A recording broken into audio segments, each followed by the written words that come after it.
오늘 우리에게 주시는 말씀은 다니엘서 6장 19절에서 24절의 말씀이 되겠습니다. 하나님의 말씀을 경청하여 주십시오. 이튿날에 왕이 새벽에 일어나 급히 사자굴로 가서 다니엘이 든 굴에 가까이 이르러서 슬피 소리질러 다니엘에게 묻되 살아계시는 하나님의 종 다니엘아, 내가 항상 섬기는 내 하나님이 사자들에게서 능히 너를 구원하셨느냐 하니라. 다니엘이 왕에게 아뢰되 왕이여 원하건대 왕은 만수무강하옵소서. 나의 하나님이 이미 그의 천사를 보내어 사자들의 입을 봉하셨으므로 사자들이 나를 상해하지 못하였사오니 이는 나의 무죄함이 그 앞에 명백함이오며 또 왕이여 나는 왕에게도 해를 끼치지 아니하였나이다 하니라. 왕이 심히 기뻐서 명하여 다니엘을 굴에서 올리라 하매 그들이 다니엘을 굴에서 올린즉 그의 몸이 조금도 상하지 아니하였으니 이는 그가 자기의 하나님을 믿음이었더라. 왕이 말하여 다니엘을 참수한 사람들을 끌어오게 하고 그들을 그들의 처자들과 함께 사자굴에 던져 넣게 하였더니 그들이 굴바닥에 닿기도 전에 사자들이 곧 그를 움켜서 그 뼈까지도 부서뜨렸더라. 아멘. 이 말씀을 따라서 함께 은혜를 나누겠습니다. 잠시 기도합니다. 하나님 아버지, 세상에 속한 모든 것들을 십자가 앞에 내어놓고 오직 주님의 말씀 앞에 씁니다.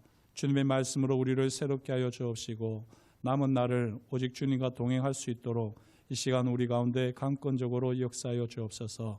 말씀을 전하는 자나 듣는 자가 하나 되게 하시며 부족한 사람의 죄와 허물은 십자가 보혈로 덮어 주옵시고 오직 주님의 말씀만이 선포되어지는 복된 시간 되게 하여 주옵소서. 감사하며 예수님의 이름으로 기도드립니다. 아멘. 미메시스라고 하는 말을 들어보셨습니까? 이 미메시스라고 하는 말을 잘 설명해 놓은 글을 제가 한번 그대로 읽어보겠습니다. 예술 창작을 위한 모방을 미메시스라 부른다. 미메시스는 창의성의 어머니다. 대가의 테크닉을 모방하는 단계가 없으면 훌륭한 예술가가 될 수 없다. 기본적인 현의 운지법조차 모르는데 바흐의 무반주 바이올린 모음곡을 창의적으로 해석해 연주할 수는 없으며 색 혼합의 초보적인 효과도 알지 못하고서 전람회에 내걸 만한 유화를 그릴 수는 없다. 자신만의 예술적 감각을 제대로 발휘하기 위해서는 먼저 미메시스의 과정이 필요하다. 비단 이 예술만 그런 것은 아닙니다. 신앙도 어느 정도 성숙하기까지는 미메시스의 과정이 필요합니다. 그런데 오늘 말씀을 보면 확실하게 선을 긋는 듯한 표현이 등장합니다. 6장 23절인데요. 왕이 심히 기뻐서 명하여 다니엘을 굴에서 올리라 하매 그들이 다니엘을 굴에서 올린즉 그의 몸이 조금도 상하지 아니하였으니 이는 그가 자기의 하나님을 믿음이었더라. 이렇게 되어 있습니다. 이 말씀을 보면 조금 어색한 부분이 있지 않습니까? 어느 부분이 어색하게 여겨지십니까? 마지막 부분. 이는 그가 자기의 하나님을 믿음이었더라. 저는 이 말씀을 보면서 잠시 제 눈을 의심했습니다. 확실하게 선을 긋는 이 표현이 제게는 너무나도 어색하게 다가왔습니다. 다니엘의 하나님은 될지언정 나의 하나님은 되지 못한다는 말이거든요. 정상적으로 표현을 하면 이는 그가 자기의 하나님 대신에 여호와 하나님을 믿음이었더라. 이렇게 해야지 우리가 익숙한 말씀으로 받을 수 있을 텐데 여호와 하나님이 아니라 자기 하나님이라 분명하게 기록해두고 있습니다. 이 표현은 거리감을 주는 선긋기입니다. 그러면서 다니엘의 신앙은 보통 사람은 번접할 수 없는 특별한 신앙임을, 깊은 신앙임을 은연중에 표현하고 있습니다. 사랑하는 성도 여러분, 혹시 이 다니엘의 사자굴 이야기를 보실 때마다 나와 상관없는 믿음의 이야기로 여기지는 않으셨습니까? 23절, 그가 자기의 하나님을 믿음이었더라. 이 말씀에 강하게 긍정하면서 나와는 상관없는 일이야. 나의 삶에서는 전혀 경험될 수 없는 일이지 라고 치부하며 말씀을 읽지는 않았습니까? 그렇다면 우리는 성경을 잘못 읽은 겁니다. 6장 23절 말씀 마지막 부분을 읽으면서 의문을 가져야 합니다. 왜 그가 자기의 하나님을 믿음이었더라 라고 설명을 하지 다니엘 이 사자굴 사건을 쭉 이야기를 하다가 이 부분에서는 특별히 이 성경을 쓰고 있는 분이 그것을 설명하고 있습니다. 그가 자기 다니엘의 하나님이다라고 강조하면서 나의 하나님은 될 수 없다 선을 긋고 있는 것이죠. 과연 다니엘의 하나님과 나의 하나님은 다를까요? 결론부터 말씀드리면 다니엘의 하나님과 나의 하나님은 꼭 같은 하나님이십니다. 신약 성경에 보면 사자라고 하는 표현이 여러 번 등장하는데요. 그것을 영어로 보게 되면 라이언이라는 표현과 메신저라고 하는 표현으로 나뉘어집니다. 특별히 사자, 라이언, 헬라어로 레온이라고 하는 이 단어는 신약 성경에 딱 9번만 등장하는데 요한계시록에 6번 등장하고 3번은 다음과 같습니다. 제가 한번 읽어보겠습니다. 디모데후서 4장 17절 주께서 내 곁에 서서 나에게 힘을 주심은 나로 말미암아 선포된 말씀이 온전히 전파되어 모든 이방인이 듣게 하려 하심이니 내가 사자의 입에서 건짐을 받았느니라. 히브리서 11장 33절 그들은 믿음으로 나라들을 이기기도 하며 의를 행하기도 하며 약속을 받기도 하며 사자들의 입을 막기도 하며. 베드로전서 5장 8절 근신하라 깨어라 너희 대적마귀가 우는 사자같이 두루다니며 삼킬 자를 찾나니. 이 3번에 걸쳐서 딱 사자라고 하는 단어가 사용되고 있는데요. 참 신기하게도 바울과 베드로만이 감옥에서 구사일생으로 살아난 인물입니다. 그걸 잘 보여주는 말씀이 사도행전 말씀이거든요. 사도행전 12장을 보면 베드로가 감옥에서 구사일생으로 살아난 이야기가 있습니다. 사도행전 16장을 보면 바울이 감옥에서 기적적으로 풀려난 이야기가 있습니다. 죽을 고비를 넘기면서 누구보다도 다니엘과 같은 경험을 했던 인물들이 바로 바울과 베드로였습니다. 그런 그들이 이 사자라고 하는 표현을 쓰고 있다는 거죠. 히브리스를 쓴 분이 누구인지 모르기 때문에 아무개라고 할 때에 이 히브리스를 쓴 아무개도 고난과 환난, 핍박의 상황을 겪으면서 사자라고 표현을 했습니다. 그런데 이 히브리스의 말씀을 보시면 히브리서 11장에는 구약의 믿음의 선진들을 이야기하고 있거든요. 그러면서 이 11장 33절 말씀을 하고 있기 때문에 믿음으로 사자들의 입을 막기도 한 사람은 구약의 누구일까요? 다니엘입니다.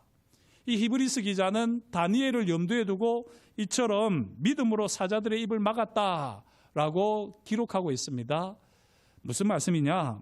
히브리스 기자처럼 바울과 베드로도 다니엘의 고난과 승리를 염두에 두고 이 사자라는 표현을 썼을 것이라는 겁니다.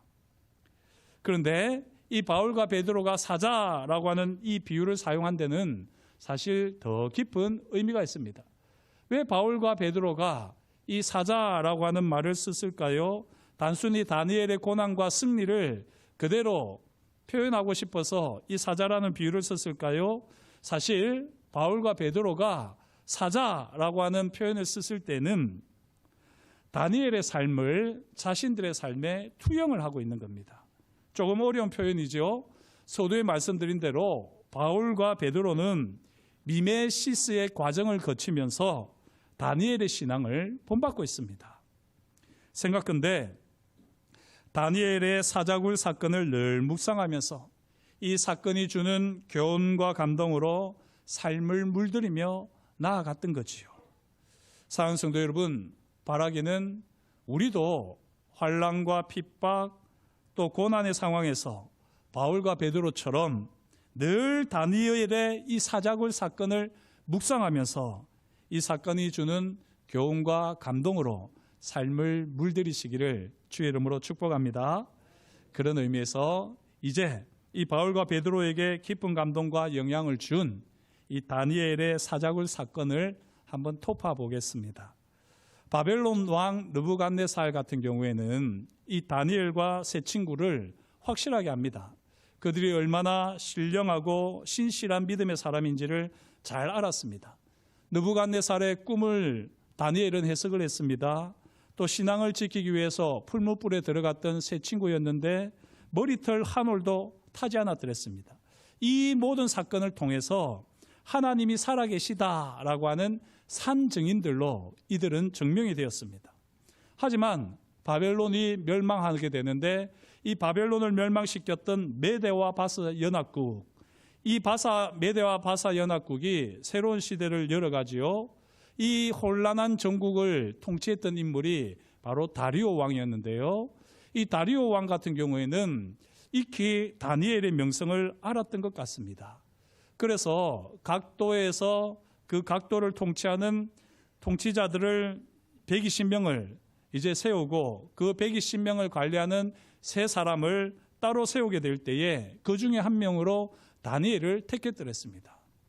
이렇게 120명의 고관들을 통치하는 3명 중에 한 명이었던 다니엘. 그런 다니엘은 어떻게 살았을까요? 오늘 6장 3절을 보시면 마음이 민첩하여 다른 사람들 위해 뛰어났던 것입니다. 이처럼 탁월했던 다니엘은 시기와 질투의 대상이 될 뿐만 아니라 결국에는 제거 대상이 되었습니다. 다니엘의 정적들은 30일 동안 누구든지 왕 외에 어떤 신에게나 사람에게 무엇을 구하면 사자굴에 던져 넣는다라고 하는 내용의 특별법을 제정합니다. 다니엘은 이 특별법을 알고도요, 10절을 보시면 전에 하던 대로, 이게 아주 중요합니다. 전에 하던 대로 자기 집으로 돌아가서 평소대로 예루살렘을 향하여 창문을 열고 하루 3번씩 무릎을 꿇고 기도하며 그의 하나님께 감사합니다. 여기 감사라고 되어 있는데 저는 이 다니엘의 이 표현이 참 좋습니다. 여기 감사라고 하는 단어가 히브리어로 예다라고 하는 단어인데 이 예다라고 하는 단어는 give thanks, 감사다라는 표현도 있지만 praise, 찬양하다라는 뜻도 있습니다. 사실 다니엘은 찬양하는 사람이었습니다. 어떤 상황에서도 다니엘은 찬양을 멈추지 않았습니다. 보통 사람 같으면 어떻게 할까요? 이 특별법을 따라서 그래 30일만 참지 뭐 이러고는 자기 몸을 사렸을 겁니다. 하지만 다니엘은 늘 찬양하는 사람이었기 때문에 이 30일을 시한을 둔 특별법마저도 찬양하는 다니엘을 막을 수는 없었습니다. 다니엘은 찬양을 포기할 수 없었습니다. 찬양은 다니엘의 일상이었습니다. 하늘이 두 쪽이 난다고 할지라도 이 다니엘은 찬양하는 거룩한 습관을 포기할 수도 없었고 타협할 수도 없었고 양보할 수도 없었던 것입니다. 다니엘은 바로 이 거룩한 습관 때문에 사자굴에 던져질 수밖에 없었습니다. 사랑하는 성도 여러분, 저와 여러분들에게도 이런 거룩한 습관이 있기를 축복합니다. 특별히 찬양하는 거룩한 습관이 있기를 축복합니다. 어디서나 하나님을 찬양할 수 있는 저와 여러분이 되실 때에 하나님께서 우리를 통하여 반드시 영광을 받아주실 줄 믿습니다. 이렇게 특별법을 어긴 다니엘, 그를 이제 사자굴에 던지는데요, 혹시라도 다니엘이 사자굴에서 살아서 기어 나올까 봐 정적들은 큰 돌을 굴려다가 굴 어기를 막게 했습니다. 그리고 이후에 남몰래 누군가가 다니엘을 구해줄까 봐 그런 일이 없도록 왕의 도장과 귀족들의 도장으로 봉인하였습니다.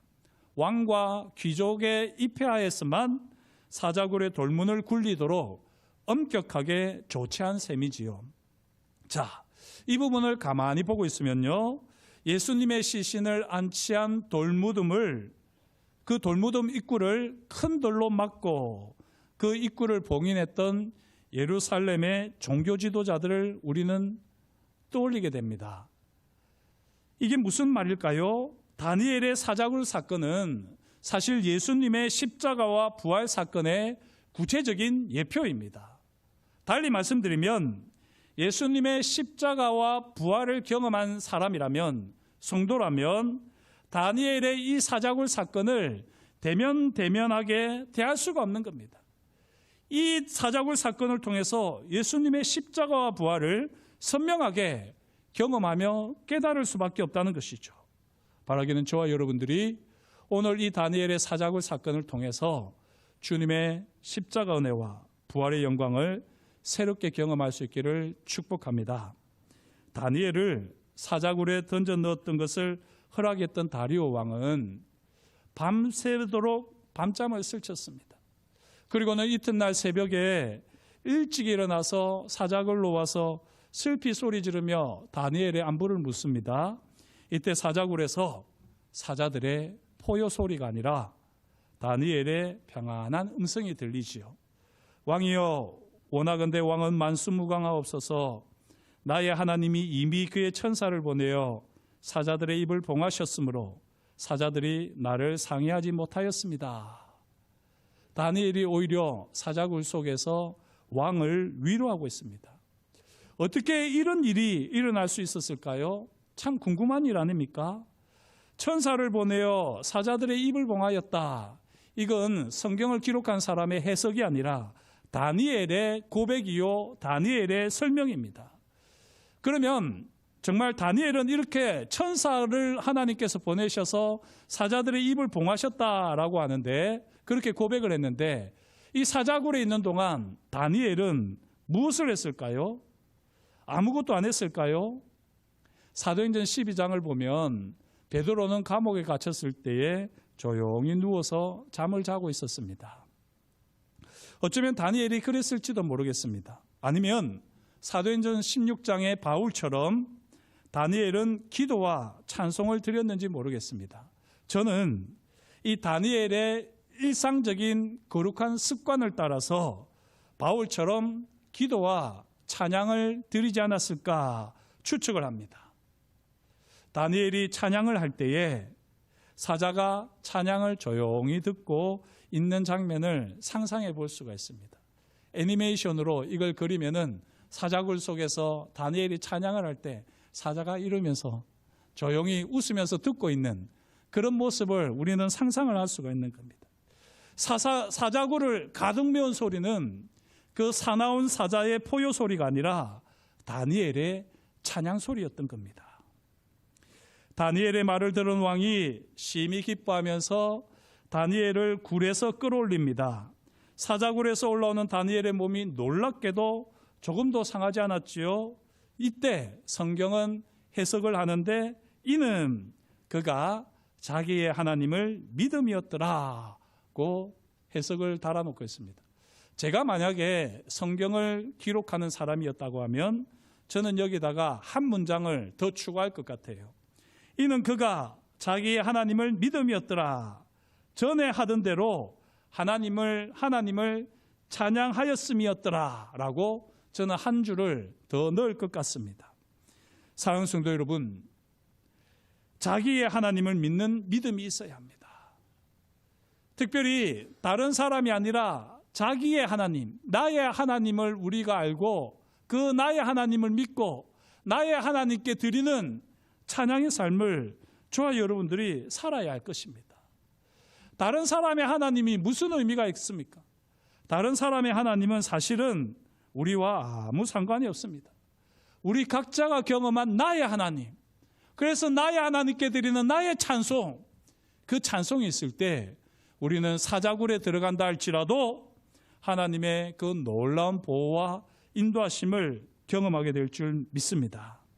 어떤 상황에서라도 잠잠히 바라보며 찬양을 드리고 하나님과 깊은 사귐을 나눌 수 있는 그런 하나님과의 이 깊은 교제가 있는 경험을 날마다 이룰 수 있기를 주의 이름으로 축복합니다. 하지만 사실 여기서 끝을 맺으면 안 됩니다. 그래, 신앙은 오직 나와 하나님과의 관계야. 나의 하나님이면 다야. 그것이 아닙니다. 그렇게 하면 사실은 오해하는 것입니다. 이는 자기의 하나님을 믿음이었더라. 여기서 자기의 하나님이라고 하면서 다니엘의 믿음을 강조한 이 성경 기자는 사실은 이 말씀을 볼 때마다 발끈하면서 다니엘과 같은 믿음을 가지기를 원하는 것이거든요. 우리가 나의 믿음만을, 나의 하나님만을 강조하는 것은 반쪽짜리 신앙이라고 할 수밖에 없습니다. 사자굴에서 자기의 하나님을 경험한 다니엘의 경험, 이 다니엘의 경험이 신약을 보았을 때에 바울의 경험이기도 하고 베드로의 경험이기도 했습니다. 위대한 사도들은 모두가 자기 하나님을 경험했지만 그들은 사자에게서 건짐을 받는 공통의 경험을 했던 것입니다. 사자에게서 건짐을 받는 공통의 경험으로 인해서 다니엘이 고백하며 찬양하는 나의 하나님, 이 나의 하나님을 바울과 베드로도 함께 나의 하나님으로 고백하며 찬양했던 겁니다. 사랑하는 성도 여러분, 나의 하나님을 오롯이 경험하며 그 나의 하나님께 나의 찬송을 드리기 위해서는 우리에게 미메시스의 과정이 반드시 필요합니다. 누군가 바울과 베드로가 이 다니엘을 본받았듯이 우리도 누군가를 본받고 그렇게 우리의 믿음을 키워가야 한다는 것입니다. 지금 주변에 본받을 만한 믿음의 선배, 가족, 친구가 있습니까? 그러면 그분들을 본받고자 노력하십시오. 애를 쓰십시오. 혹 주변에 그런 분이 한 분도 없습니까? 그렇다면 과연 나는 누군가에게 믿음의 선배, 믿음의 가족, 믿음의 친구로 본을 보이며 살고 있는지 우리 자신을 돌아보아야 할 것입니다. 나의 하나님이 너의 하나님이 되기까지, 너의 하나님이 나의 하나님이 되기까지 어떤 환난과 핍박, 고난과 시험 속에서도 하나님의 보호하심과 인도하심을 경험할 수 있기를 축복합니다. 그리고 그 경험을 따라 겸손하게 하나님의 임재와 영광을 더 풍성히 구하고 하나님을 찬양하는 다니엘, 바울, 베드로 같은 예배자가 되시기를 주의 이름으로 축복합니다. 기도하겠습니다. 하나님 아버지, 주님께서 오늘도 저희에게 말씀하여 주시니 감사합니다. 우리의 삶의 자리를 돌아볼 때에 하나님, 우리가 다른 사람의 하나님이 아니라 나의 하나님을 바라보게 하시고 나의 하나님께 우리의 찬양의 고백을 드리게 하여 주옵소서. 그러나 아직까지 우리는 너무나도 흔들리고 연약한 믿음입니다. 우리 주변에 있는 믿음의 본을 보이는 좋은 선배, 좋은 선생님, 좋은 가족, 친구들을 본받게 하여 주옵시고 그들을 통하여서 나의 하나님이 너의 하나님이 되고 너의 하나님이 나의 하나님이 되어 우리가 함께 찬양하는 가운데 하나님의 임재와 영광을 풍성히 경험하는 우리 신부교회가 되게 하여 주옵소서. 그렇게 우리 가운데 일하실 것을 인하여 감사를 드려오며 예수님의 이름으로 기도드립니다. 아멘.